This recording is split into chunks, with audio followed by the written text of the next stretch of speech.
Hello everyone, I am Tacit, and today I'm going to be going over all the Gems of War event objectives. For the late is the Hour event, in which the Stormcrow is added to the game. So, unfortunately, I had a little bit of an issue with my internet connection earlier this week.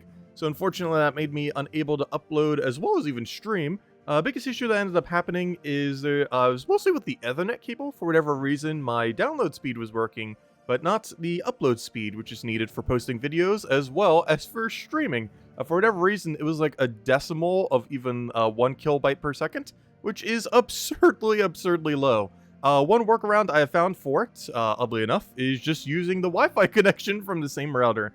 For whatever reason, my Ethernet port just does not want to work right now. So until I find a more permanent solution, we're just going to have to deal with Wi-Fi for now, which is perfectly fine. It's working.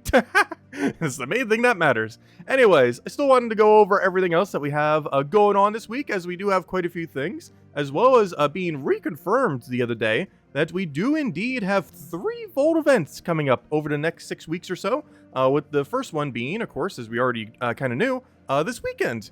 So, of course, one thing that ended up happening earlier is they are trying to avoid doing Vault events during Kingdom Passes. This was mostly due to many complaints occurring in the past due to them both coinciding. So now we are basically just going to have a billion Vault events over the next several weeks. So that's going to be pretty cool, as we have not had one for a very long time. But we going over some teams for that, as well as all the other things that we still have going on throughout this week. First things first. If you're still looking for the Mythic, it is still available. Not that one, this one. It is still available for today and tomorrow, so if you do still want to end up picking it up, it actually is pretty good. While it is the only loss we had during the entirety of last week's Guild War, I would still consider it a pretty decent troop, mostly because it is a skull spamming cleanser, which is something rather unique that in the past has been pretty strong, and he's still a pretty decent option for it too. Maybe not the best skull spammer in the game, but definitely a great utility option to consider in that regard. Aside from that, despite us still having a Vault event this weekend, we do still have a bounty event going on, which means the only event going on this weekend is a Vault event. Anyways, let's go over to troop. So, of course, Stormcrow, completely useless. If you want to pick up his arcane, you can, but you just deal some damage to an enemy and then gain Reflect with absolutely no follow-up whatsoever. This in premise with more follow-up would be fine. I wish we could see more instances of Reflect. I feel like it's a pretty underused mechanic to end up having a Reflect damage in the game. While it is present, there aren't really too many good things that do it. Keys in Point, another bad option that doesn't really do it. It does seem to have a lot of Purple Storm, being able to summon a Purple Storm at the start of battle, while also summoning a Dark Storm when an enemy dies. However, you can also just simply use a Perpetual Purple Storm every single turn, like that one red-purple from, I believe it's Sylvania, which ends up doing a Purple Storm every single turn. And compared to options like that, it just isn't really worth having 2 traits invested to doing something worse that another troop already does within 1 trait better. Of course, it is a legendary, but still, I would not really advise using this pretty much under any circumstances. Both its traits and its ability is outclassed by other things that already exist. As far as the event key drop table, it is for Suncrest this week, and as far as the viability of that drop table, it's absolutely decent. One of the most noteworthy things, if you haven't already picked it up, is Phoenicia, generally known for having the highest full AoE damage in the game, with one notable exception being Diamantia, though of course Diamantia being a little bit harder to obtain due to the fact that you only generally want to get one Gem Dragon 1,000 times in a row, and it doesn't want to give you the other ones. However, if you can get yourself 6 unique Gem Dragons so you can start working towards Diamantia. Diamantia is the Phoenicia alternative. However, in the time of you trying to farm for that, Phoenicia is still a very great option to be using up to that point, and still has the benefit of having an initial lower mana cost, which can be beneficial. It also has the benefit of being able to be used in a 4x Elemental or 4x Strix team, with the 4x Elemental one, oddly enough, being used more often than the 4x Strix. Not that Strix is a bad typing, more so that they don't really have perfect synergy with each other than the faction with like Queen Zachi and all that. Anyway, so as far as the event key drop table, there are multiple things not in drop table. Of course, the Gem Dragon is not in drop table. The 4 faction troops are not in drop table, which are really good, by the way. Particularly Queen Zachi and Harpy Mage, but those are not in drop table. Aside from that, there was at least one other. Where is it? Little portal thingy. Yes, and the Doom of Light is not in drop table. So those 6 all not in drop table. Everything else that you see here is in event queue drop table. And if you are opening for event keys, you're basically hoping you're getting Phoenicia or Quetzalma, and hoping that you don't get Zillipochli, which is arguably one of the worst mythics in the game. Maybe not the absolute worst, but pretty close. So that's pretty much the game plan there. It's mostly the higher rarity stuff. The legends even here are kind of average, except for Queen Zachi, but you get that from Underworld anyways. And most of the lower rarity stuff, just kind of utility troops that you don't tend to use that often. Sunbird's kind of fallen off. You just kind of use Rowan instead. Having Hironif can be upgraded. Having Hironif upgraded a little bit can actually be kind of beneficial due to it getting summoned from some hero classes, so getting more copies of that could be good. But basically, you're mostly just looking for the really big high-ticket items here if you're bothering to open event keys at all of that, or you're doing it because the kingdom can now reach 25 stars as of this week. So if you're looking to do that, that does end up giving the extra, 2,000 gold? If you end up wanting to do that, obviously that's not as big as like getting an extra bonus or even tribute chance for that matter.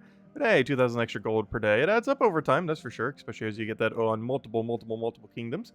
Anyways, aside from that, as far as the walled event, main thing to note is basically just don't take the Metzel. Also, we have little jiggly ones this week, but basically just don't take Metzel and you should be good to go.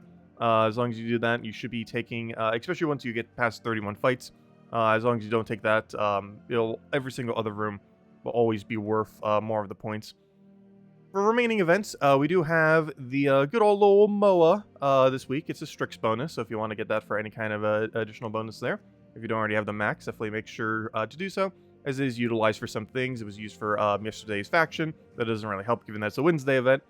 We have the Thursday class event, which can end up helping with. You might end up spamming enough of the same troop that it won't really matter as much, and stuff like that. Thursday, of course, as I just mentioned, we do have a class event for Stormcaller. Stormcaller hero class not used too much in the current state of the game, but it does have a Perpetual Yellow Storm. It's particularly noteworthy for triple finesse. It's a really cheap, low-budget team that is just triple finesse with Nimbus Bow, or triple finesse with Stormcaller weapon, I believe it's called, that one red-purple one. And doing it with that can be pretty good for pretty much any yellow faction, especially if that faction has a lot of yellows in the first and final fight, because it has extra damage to those kind of troops. So in those kind of situations, it can be pretty useful. Though I do feel like it's not used too often relative to what it has to offer. But I don't know, maybe over time it'll have more uses. I feel like it has more uses in the past than it does these days, as I feel like I very, very rarely end up picking it up compared to other hero classes. But that's also because elementals and things kind of started to outclass it a bit, just because of how much value you get from using like elementals compared to a perpetual storm into what you need. And as you can see right here with the 1 day and 18-hour timer, we do indeed have a bounty hunter event. Oh wait, sorry. Why was I thinking? Why was I thinking bounty hunter was arena event? My bad. When I was saying it was like such a useless event, I was thinking it was arena. My bad. Bounty event's not useless. At minimum, you always want to do the free battles. It gives you a lot of really good loot. My bad. But yeah, bounty's really good. So yeah, that will take up a little bit of time. Bounty event takes like what, 1 to maybe 3 hours, depending if you're earlier on in the game. But it's pretty straightforward. Just get a team of 4 bounty troops. Normally it's centered around the good old Tigraki, and you kind of just build into Ogress, Tigraki, one other true damager, generally like Corpse Mare or something similar, and then you end out the team with whatever the bounty captain is. So that's pretty much the game plan for this Friday as well. And we will have to do that, which will eat into slightly the time that we have for the Vault event. And it shouldn't be too big a deal, though, as Bounty Hunter is definitely still worth it for that amount of time. Just to get a little bit of loot in there. Though it's definitely a little bit less enticing to end up going for max rewards. I feel like I still will, personally. However, given that there's a Vault event loot kind of almost outweighs Bounty loot, even with how much it gives. Anyways, as far as other things, as far as Soulforge is concerned, let me double check. I actually did not see the troop Soulforge. So we have Scourge of Honor. Scourge of Honor is basically Phoenicia, but true damage, which is probably the most noteworthy thing. So we have basically the physical damage version in the event queue drop table this week. However, we have the true damage version available in Soulforge. It deals a bunch of true damage to all enemies and gains a bunch of its mana back based on cursed and diseased enemies. This might seem like some weird effects. However, it has both curse and disease to be able to go get that boost ratio. So you won't really need to end up worrying about that. And yeah, it normally gains at least half its mana back, and it makes it a little bit easier to recast, and it's just a really good true damage full AoE option.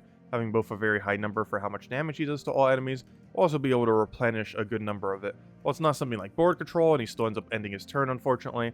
Generally, by the time he ends up doing it again, he's already good to go. He also even has that explode to start a battle, so a lot of times, not only does he initially get mana, but he also gets mana every single time he casts, so ends up working out pretty well. Aside from that, most other things are pretty skippable, though I believe this is one of the few first times Leo's around. If you want to get in Soulforge, so nothing really particularly enticing enough to maybe go for. But I would definitely say, if you're going for any Mythic this week, it would definitely be the Scourge of Ana. Anyways, as far as weapons, I kind of already mentioned them a little bit earlier, but Nimbus Bow and, where is it? That one's Storm Weapon. That one's Storm Weapon. Yeah, there it is. Storm of Staffs. Or Staff of Storms, I mean. I said in inverse order. But anyways, Nimbus Bow and Staff of Storms, by far the two biggest pickups this week. They are used for triple finesse into that weapon.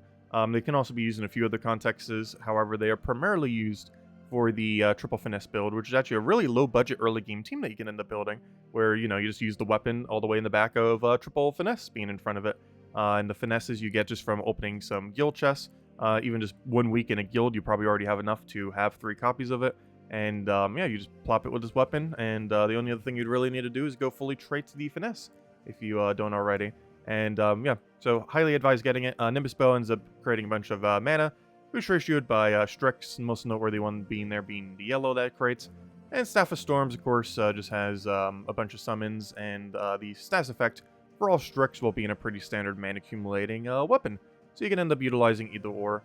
It really just depends which route you end up wanting to go for. Staff of Storms is a little bit safer. However, Nimbus Bow is overall generally a little bit quicker, assuming it does not miss. But as long as it hits particularly the 5x yellow, you'll be pretty much good to go in that regard.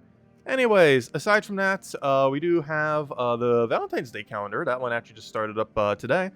We do have a free reward by Valentine's Day, and while it's relevant more so for next week than this week, we also have a Wednesday event for new pets, the Valentine's Day 2023 pet, which comes in next week's Wednesday, not today. So exactly 1 week from today, we'll end up having that pet for free. Not from this, but from the Wednesday pet event. Anyways, aside from that, let's start going into all of the teams, as I believe that's the full rundown of everything else. Oh gosh, the secret teams. All those elf boost ratio teams trying to get all that value. Anyways, let's start all the way from the top.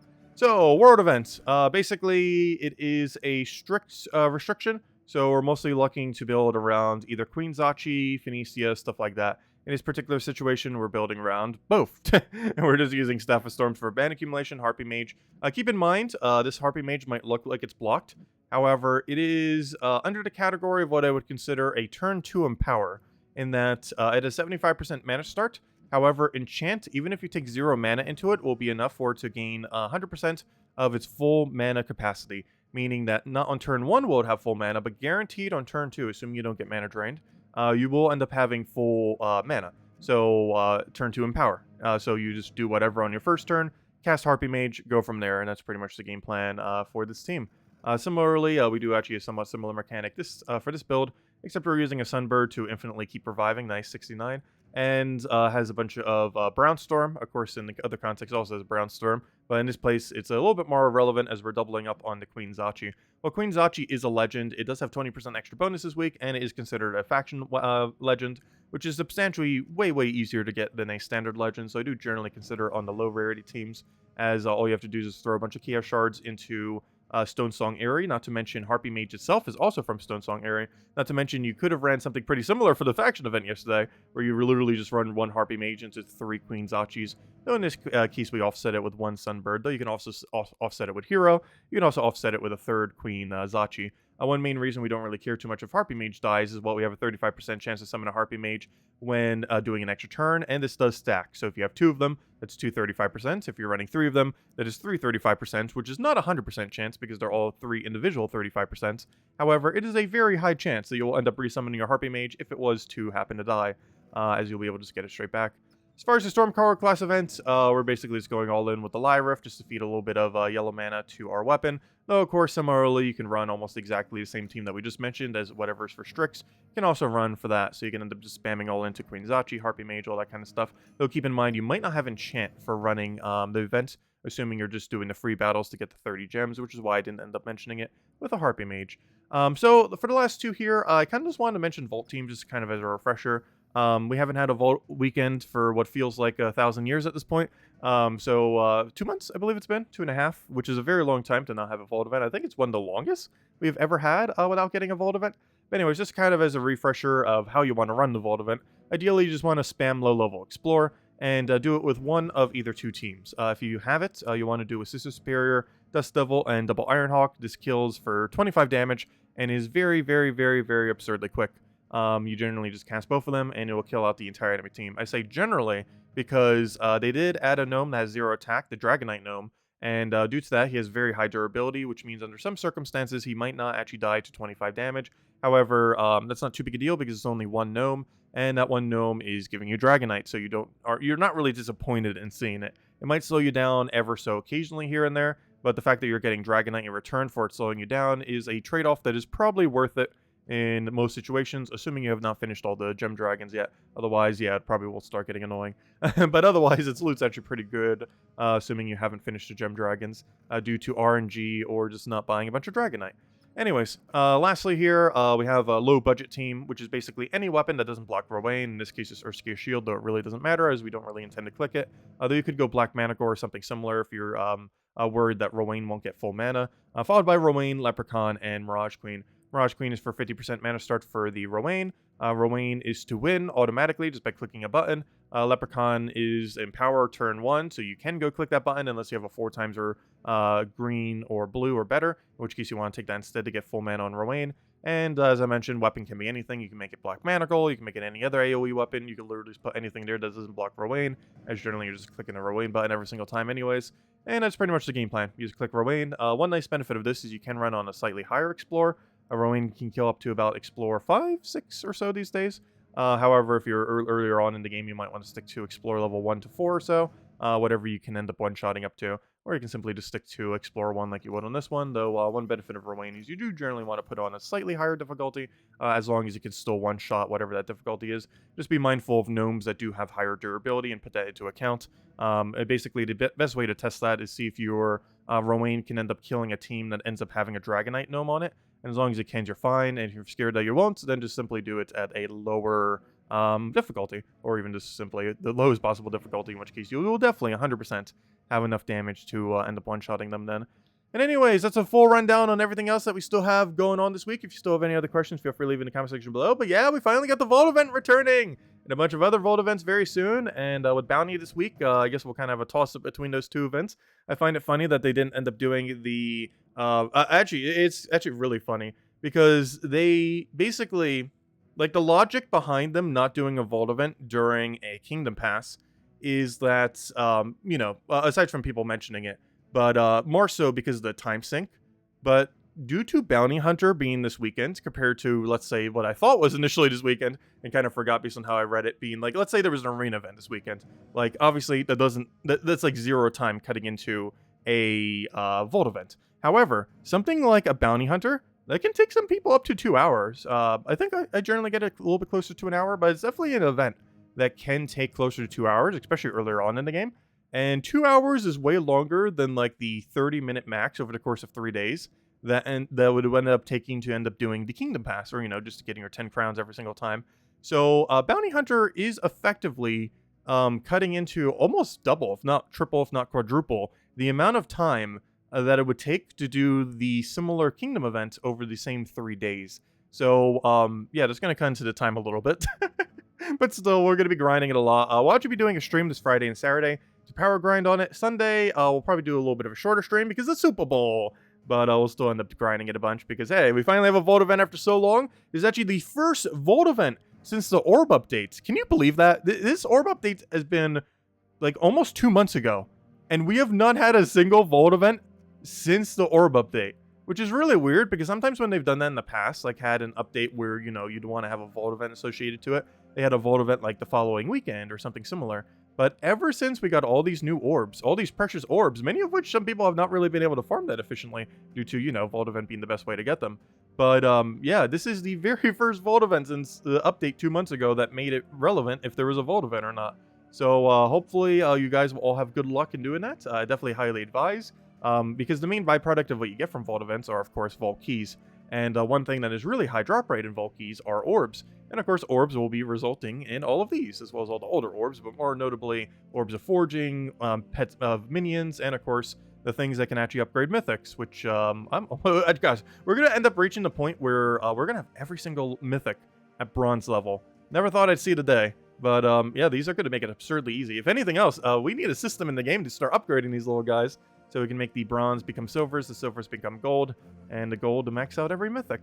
But anyways, guys, it's a full rundown on everything. If you still have any other questions, feel free to leave in the comment section below. All of the teams I mentioned in this video will also be in the comment section below if you want to go and paste any of them. And I will catch all of you guys later. Have a wonderful rest of your week, and thanks for stopping by. Goodbye, everyone. Thanks for watching.